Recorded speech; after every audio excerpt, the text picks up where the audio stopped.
Todo empezó con un puto ticket. Ni un mensaje escondido en el móvil, ni una conversación sospechosa, ni un vecino chismoso. No un recibo de café, de esos que se quedan en la guantera del coche porque nadie los tira nunca. Y fue eso, ese papel arrugado, lo que me hizo darme cuenta de que algo iba mal. Ese martes, yo salí antes del trabajo. Soy electricista y había terminado un montaje en un edificio nuevo en Fuenlabrada. Pensé en darme una vuelta por casa antes de ir a por unas piezas. Llamé a Marta, mi mujer, para ver si quería que llevase algo para comer. No contestó. Normal. Las reuniones en su instituto a veces se alargaban, o eso decía ella. Al llegar a casa, no había nadie. Pero el coche de Marta sí estaba en el garaje. Pensé que estaría durmiendo una siesta o duchándose. Pero al entrar, no había señal de ella. Ni llaves, ni bolso, ni móvil en la mesa. Nada. Solo la casa en silencio y la puerta del garaje recién cerrada. Pensando que quizá había ido a comprar algo andando, me subí a su coche. No sé por qué.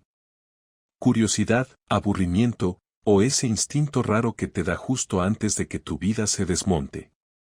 En la guantera, junto a unos chicles y una linterna vieja, encontré un recibo.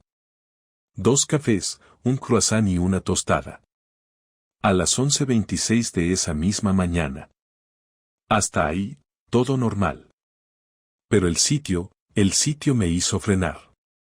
No era un bar cualquiera.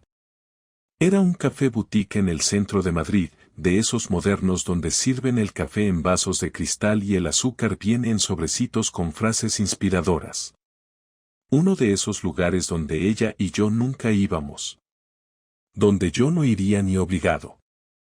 Pero Marta sí había estado allí. A las 11:26. Un martes.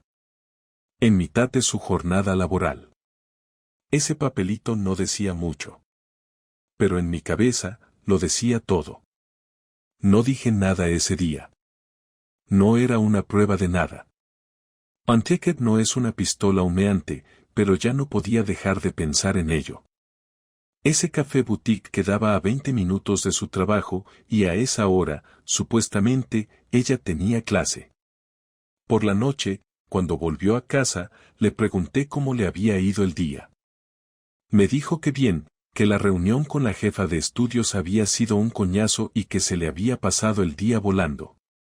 Luego se sentó en el sofá y se puso a mirar el móvil, riéndose sola con los vídeos de TikTok como si no pasara nada, como si todo estuviera perfectamente en su sitio, como si el recibo ese nunca hubiera existido. Yo la miraba desde la cocina, con el sonido del microondas de fondo, y pensaba en ese croissant que se había comido con alguien. Porque eso es lo que más me jodía, no el café, no el bar, sino saber que estaba compartiendo eso con alguien más, alguien con quien se sentía a gusto, lo suficiente como para saltarse una clase y reírse mientras leía el sobrecito de azúcar. Al día siguiente, hice algo que no suelo hacer. Pasé por delante del instituto a eso de las 11.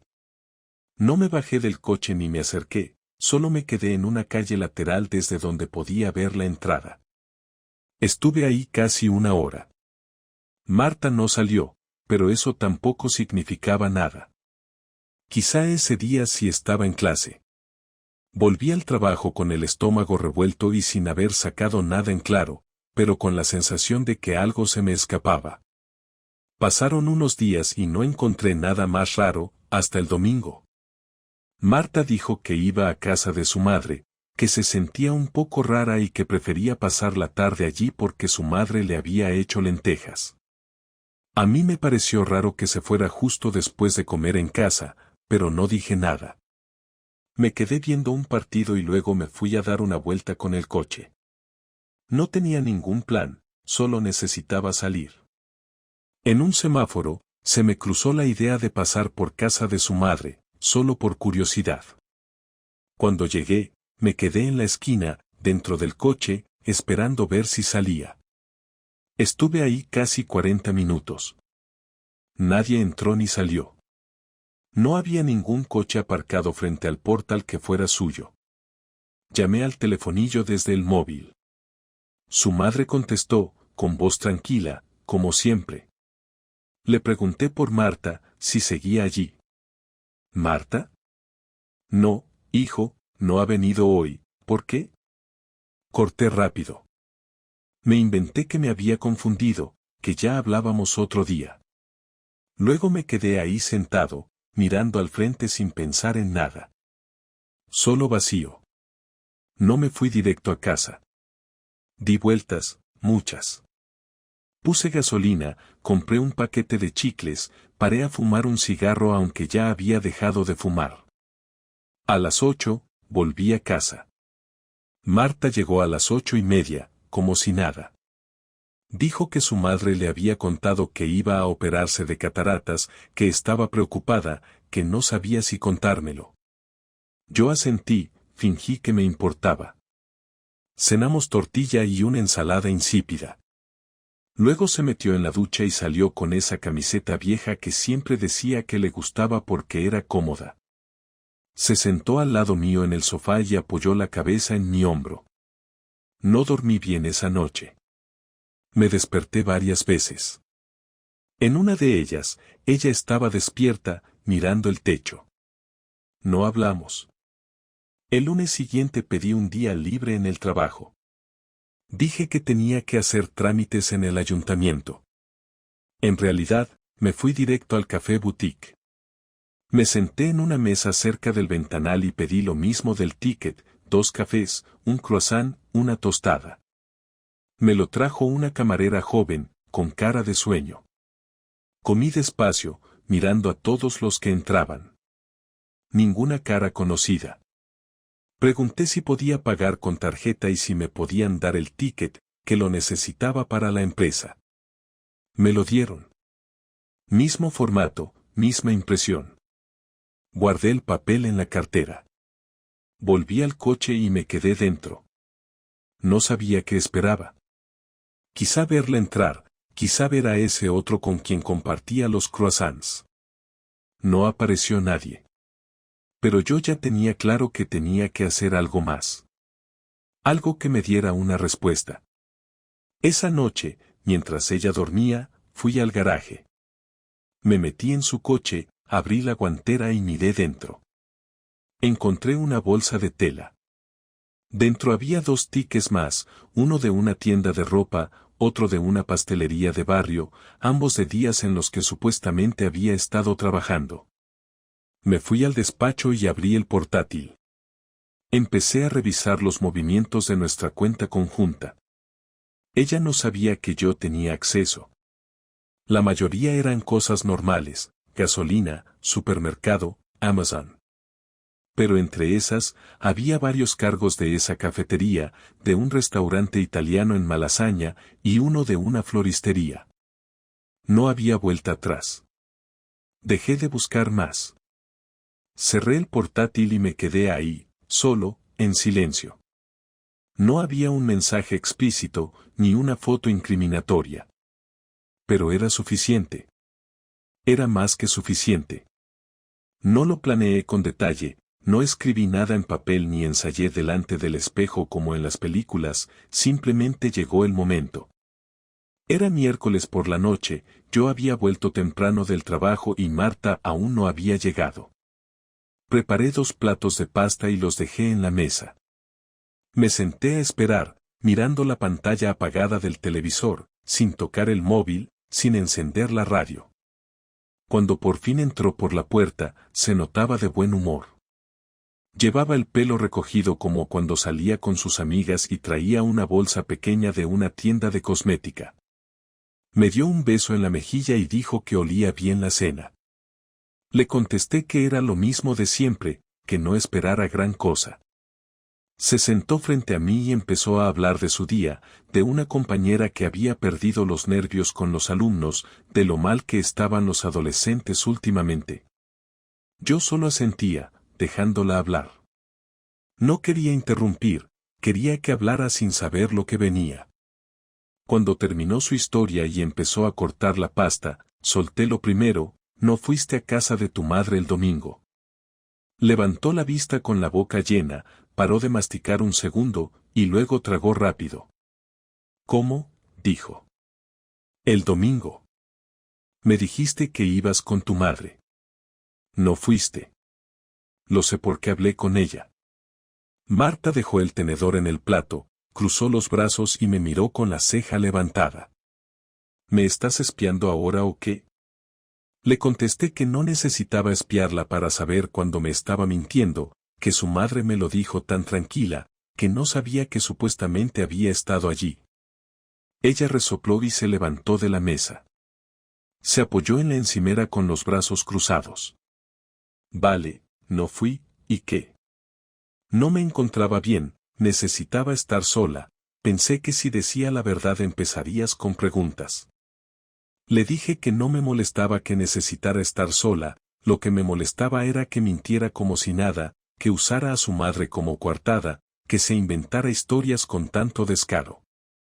Marta se giró hacia mí con la mirada seria, sin rastro de culpa, solo con fastidio. Es que estás todo el rato buscando algo, te has vuelto paranoico, cada cosa que digo la analizas como si fueras un detective. No le respondí a eso, simplemente me levanté, fui al mueble del salón, abrí el cajón y saqué los 3 tickets que había encontrado. Se los dejé sobre la mesa, junto al plato de pasta. Ella los miró sin tocarlos. ¿Esto qué es ahora?, preguntó. Le respondí que eran compras de sitios donde ella había estado en horario laboral, que no cuadraban con lo que me decía, que no tenían sentido con sus supuestas reuniones ni sus horas de clase. Ella siguió sin tocarlos. Tú no confías en mí. Eso es lo que pasa. No te das cuenta de que lo que estás haciendo es grave, me estás acusando de cosas que no puedes probar. Le pregunté si quería que siguiera buscando pruebas, si eso era lo que necesitaba para decir la verdad. Ella se mantuvo en silencio. Entonces le pregunté algo más directo, ¿estás con alguien? Marta parpadeó rápido, como si no esperara esa pregunta, aunque era obvio que iba a llegar. No, dijo. No estoy con nadie. Le pregunté si había estado, aunque fuera una vez. Ella dudó. Se giró, volvió a la encimera, se sirvió un vaso de agua, dio un sorbo, y dijo, no quiero hablar de eso. Me reí sin ganas. Le dije que esa respuesta era peor que un sí. No quiero hablar de eso, repetí en voz baja, como si esto fuera algo menor, como si no me tuvieras aquí comiéndome la cabeza todos los días por tus mentiras. Ella dio un paso hacia mí. ¿Y tú qué quieres? ¿Quieres que te diga que sí, que me acosté con alguien, y ya está, que me perdones y volvamos a hacer como si nada? Le dije que no quería que me dijera nada que no fuera cierto, que lo que quería era que dejara de tratarme como un imbécil. Marta alzó la voz. No te estoy tratando como un imbécil, estoy intentando mantener esto en pie porque tú no lo haces, tú estás obsesionado con la idea de que te engaño, pero nunca te has preguntado por qué me alejé de ti. Le dije que si se había alejado era porque quiso, que yo siempre estuve ahí, que fui el mismo de siempre, pero que ella cambió, que ella fue quien empezó a tener secretos. Se quedó callada unos segundos. Luego murmuró, fue una vez. La miré sin decir nada. Ella bajó la vista. Fue una vez y no significó nada. No fue alguien importante. No estoy enamorada de nadie. Solo pasó. Le pregunté cuándo. Me dijo que en enero, cuando fue al centro con una compañera, pero que se quedó sola. Que conoció a un tipo, que hablaron, que fueron a su casa. Le pregunté si habían seguido hablando. Dijo que no. Que se sintió tan culpable que lo bloqueó al día siguiente. Que no quería repetirlo. Que no quería perderme. Le pregunté si me quería. Dijo que sí. Le pregunté si se había acostado con alguien más. Negó con la cabeza. Le dije que no le creía.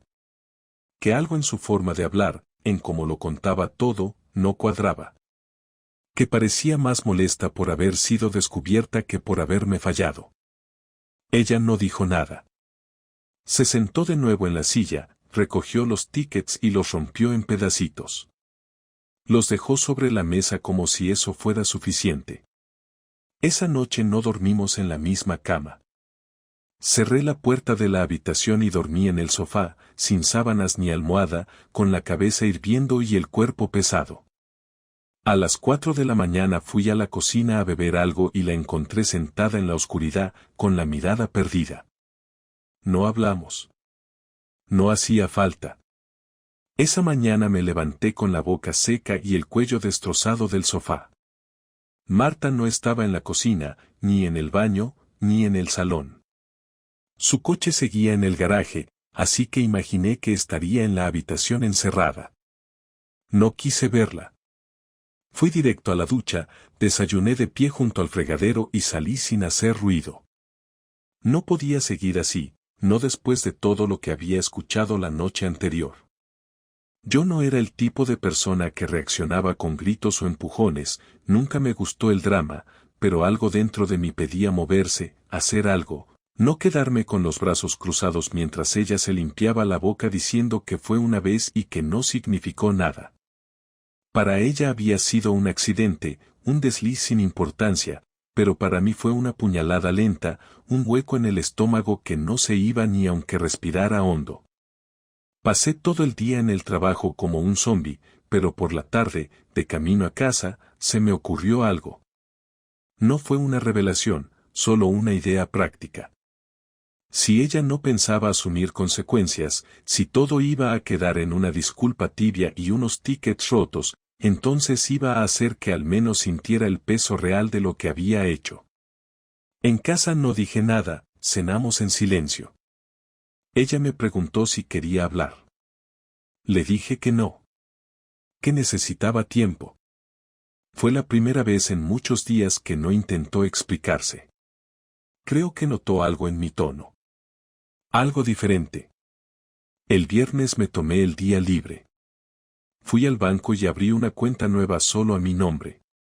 Después llamé a mi abogado de toda la vida, no para pedirle el divorcio todavía, sino para hacerle unas preguntas sobre cómo proteger ciertos bienes en caso de separación. Luego pasé por la notaría y consulté cómo podía cambiar el testamento sin que Marta fuera notificada hasta que fuera legalmente necesario. Todo eso me llevó la mañana entera, pero salí de allí sintiéndome más dueño de mí. Por la tarde recogí una caja en la papelería. La llené con los papeles del coche, nuestras copias del contrato de la hipoteca, los últimos extractos bancarios y un pendrive donde había copiado las fotos del historial bancario, las capturas de los tickets y algunas grabaciones de nuestras conversaciones, esas que ella pensó que se habían quedado entre nosotros. No es que me guste grabar a la gente, pero cuando tienes la certeza de que estás siendo engañado, todo cambia. Esa caja la guardé en casa de mi hermano, que vive a 20 minutos. No le dije nada de lo que pasaba, solo le pedí que la guardara por si algún día la necesitaba. Me dijo que sí, sin hacer preguntas. El sábado por la mañana me levanté temprano. Marta dormía. Fui al trastero y saqué una maleta grande. Empecé a meter parte de mi ropa, mi portátil del trabajo, mis herramientas, 2 pares de zapatos, algo de ropa interior, el neceser. Cuando terminé, la metí en el coche. No pensaba irme todavía, pero quería tener todo listo. Ese mismo día, me senté frente a ella después del desayuno. Le dije que íbamos a hacer una cosa, a partir de ese momento, viviríamos como compañeros de piso. Nada más. Que no volvería a compartir cama con ella, que no íbamos a fingir una relación. Ella me miró como si no lo creyera. ¿Eso qué significa?, preguntó. Le expliqué que no había perdón, que no había reconciliación, que yo solo necesitaba tiempo para terminar de decidir cuándo y cómo me iba a ir, pero que en ese tiempo no iba a seguir siendo su marido, no en lo emocional ni en lo físico. Ella intentó decir que entendía mi dolor, que era lógico, que necesitaba que la escuchara. Le dije que ya no me interesaba lo que tuviera que decir, que su versión de los hechos ya la había contado y que ahora me tocaba a mí decidir qué hacer con eso. Que la única diferencia entre yo y ella era que yo iba a tomar decisiones con cabeza. No iba a destruirlo todo de golpe. Ella preguntó si había alguien más. Me eché a reír. No tengo tiempo ni ganas para eso, le contesté. Además, no necesito a nadie más para darme cuenta de que no te quiero en mi vida. Durante los días siguientes me limité a convivir con ella de forma mecánica. Si cocinaba, hacía mi parte. Si limpiábamos, dividíamos tareas. No le hablaba más de lo necesario. Ella intentaba mantenerse ocupada, salía más de lo habitual, incluso volvió a ir a casa de su madre, esta vez de verdad. Yo no preguntaba nada. Me volví un fantasma en nuestra propia casa. Empecé a hacer espacio en el garaje, a quitar mis cosas poco a poco, a devolver a la empresa algunos equipos viejos que tenía en casa. Hacía todo con calma, sin levantar sospechas. Una noche me mandó un mensaje desde el salón, estando yo en la habitación. Me decía que lo sentía, que estaba dispuesta a hacer terapia, que quería que volviéramos a empezar. No le contesté. Apagué el móvil y seguí viendo la serie que había empezado solo para llenar el silencio. Mi venganza no iba a ser escandalosa. No iba a salir en vídeos de redes sociales ni en historias contadas por terceros. Mi venganza era simple, desaparecer de su vida sin que pudiera frenarlo, dejarle claro que yo sí podía vivir sin ella, que todo lo que habíamos construido podía desmontarse pieza por pieza sin necesidad de gritos ni insultos. Iba a dejarle solo el eco de sus decisiones, el vacío que ella misma acabó sin pensarlo. Y yo, por primera vez en meses, tenía el control. Habían pasado 10 días desde la última vez que le dirigí una frase completa. Todo lo que decía eran respuestas mecánicas, palabras sueltas, frases necesarias para no generar sospechas fuera de casa. Pero dentro, éramos dos desconocidos que compartían techo y horario de ducha. Aquella noche de jueves, mientras recogía los platos y guardaba los restos de la cena, Marta se quedó sentada en la mesa sin moverse, como si esperara algo. Me miró un par de veces, pero yo seguía sin prestarle atención. Cuando terminé, cerré el lavavajillas, me sequé las manos y me dispuse a salir de la cocina. Fue entonces cuando dijo mi nombre, no en voz alta, pero sí con un tono distinto, sin rastro de reproche ni defensa, como si realmente no esperara discutir. Me paré en seco y la miré. Necesito hablar contigo, dijo. Me apoyé en la pared y esperé. De verdad. No para convencerte de nada. Solo quiero cerrar esto de una vez. Le dije que tenía 10 minutos, no porque llevara prisa, sino porque no quería dejar que se extendiera como todas las veces anteriores. Ella respiró hondo, se frotó las manos y empezó a hablar. Me dijo que durante mucho tiempo pensó que nuestra rutina era lo mejor que teníamos, que nunca le faltó nada material, que siempre tuvo respeto por mí, pero que a veces sentía que el respeto no era suficiente. Me habló de las tardes en las que se quedaba sola en casa mientras yo trabajaba hasta tarde, de las noches en las que nos acostábamos sin decirnos una palabra, de cómo se acostumbró a no hablarme de ciertas cosas porque pensaba que no me importaban. Yo la escuchaba sin interrumpir, no porque me pareciera revelador, sino porque necesitaba confirmar que incluso ahora intentaba justificar lo injustificable. Luego dijo que no me culpaba, que todo lo que pasó había sido una decisión suya, un error que asumía como propio. Dijo que se sentía vacía, que cuando conoció a ese tipo lo vio como una vía de escape, como una forma de sentirse vista, aunque fuera por un desconocido. Pero que no fue feliz haciéndolo, que ni siquiera disfrutó de lo que pasó, que después solo sintió vergüenza. Me preguntó si había alguna posibilidad de que arregláramos las cosas. Le dije que no. Que no se trataba solo de lo que hizo, sino de lo que dejó de hacer después. Que durante semanas fingió, mintió, Me trató como si yo fuera el problema por desconfiar, como si estuviera loco por sospechar lo obvio. El sexo es lo de menos, Marta, dije, lo que jode es la mentira y la manera en que te burlaste de mí en mi propia casa. Ella bajó la mirada. No sé cómo llegamos hasta aquí. Le respondí que eso era lo más honesto que había dicho en mucho tiempo, porque en realidad nunca supo lo que estaba haciendo, solo actuó como le venía bien en cada momento. Me preguntó si había otra persona. Le dije que no necesitaba otra persona para darme cuenta de que ya no la quería. Que no la odiaba, pero tampoco sentía lo que se supone que uno debe sentir para seguir compartiendo la vida con alguien. Me miró durante un rato largo, como si buscara algo en mi cara, algún gesto que desmintiera mis palabras. Pero no encontró nada. Después de ese silencio incómodo, dijo que no quería que esto terminara mal, que prefería que, si íbamos a separarnos, lo hiciéramos con respeto. Me reí sin querer. Ahora te importa el respeto, solté. Ella sintió con la cabeza, tragando saliva, como si supiera que cualquier cosa que dijera iba a sonar estúpida. Lo digo por nosotros. Por todo lo que compartimos, por los años que estuvimos bien.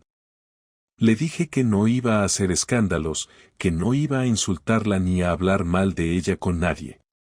Pero también le dejé claro que no pensaba quedarme quieto esperando a que ella decidiera cómo cerrar la historia.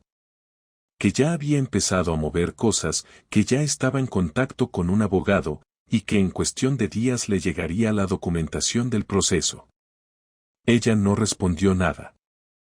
Solo se levantó y salió de la cocina. Cerró la puerta del baño y no la volví a ver esa noche. Me quedé solo, sin rabia, sin tristeza, sin alivio. Solo. No sabía si lo que sentía era paz o simplemente agotamiento. Pero en el fondo, sabía que había dicho todo lo que tenía que decir. No había nada más que rascar, nada más que explicar. La decisión estaba tomada. Y aunque doliera, por lo menos ya no había más máscaras. El día que firmamos los papeles, Marta llegó puntual, sin maquillaje y con ropa sencilla, como si estuviera yendo a una cita médica. Nos saludamos con un gesto y apenas cruzamos palabras. El despacho del abogado estaba en un cuarto piso con vistas al centro de Alcalá, pero no presté atención a nada de lo que había fuera. Quería terminar rápido. El abogado explicó todo con calma, repasó cada documento, y nosotros firmamos donde correspondía. Marta pidió una copia para revisar más tarde. Yo no quise ninguna. No me interesaba tener nada de aquello en casa.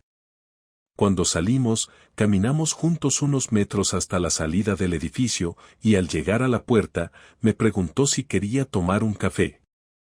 Le dije que no. Me ofreció la mano y la estreché sin mirar a sus ojos. Me fui sin mirar atrás. Esa noche volví a casa y abrí la botella de vino que llevaba meses guardada. No fue una celebración, tampoco un ritual triste, simplemente necesitaba cerrar el ciclo. Me senté en el salón, con una copa, y miré alrededor. La casa parecía la misma, pero ya no lo era. Había espacios vacíos, muebles corridos, cajones con menos cosas. Era evidente que algo se había ido, que alguien se había llevado una parte importante de lo que había allí.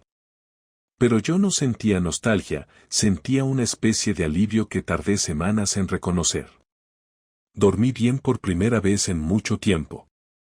Las primeras semanas fueron raras. No porque extrañara a Marta, sino por lo extraño que es rehacer la rutina sin tener que compartirla. Comía solo, salía a correr sin avisar a nadie, llegaba del trabajo sin tener que fingir interés por conversaciones que ya no me decían nada. Hablé con mi hermano, le conté lo justo, y me devolvió la caja sin hacer preguntas. Me ofreció quedarme unos días en su casa si lo necesitaba, pero le dije que prefería seguir en la mía. Necesitaba enfrentar el día a día solo. No hubo drama con amigos ni familia. No hubo chismes ni preguntas incómodas. Cada uno manejó la información a su manera. Algunos me llamaron para saber cómo estaba, otros solo enviaron mensajes que nunca respondí. Yo no quería opiniones, ni consejos, ni palabras vacías. Quería silencio. Quería espacio para entender en qué parte del camino me había desconectado de todo. Marta se fue a vivir con una amiga suya, o eso supe por un conocido. No me interesó saber más. Nunca me escribió después de la firma. Nunca intentó volver a hablar conmigo.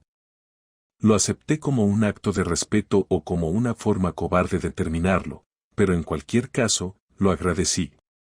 Un sábado, semanas después, ordenando unos papeles, encontré una lista vieja que habíamos hecho juntos de cosas que queríamos hacer antes de cumplir 40. Estaba escrita en un papel doblado, con tinta azul. Recorrí los puntos con los dedos. Algunos los habíamos cumplido, otros ni los recordaba. La doblé de nuevo y la guardé en el cajón.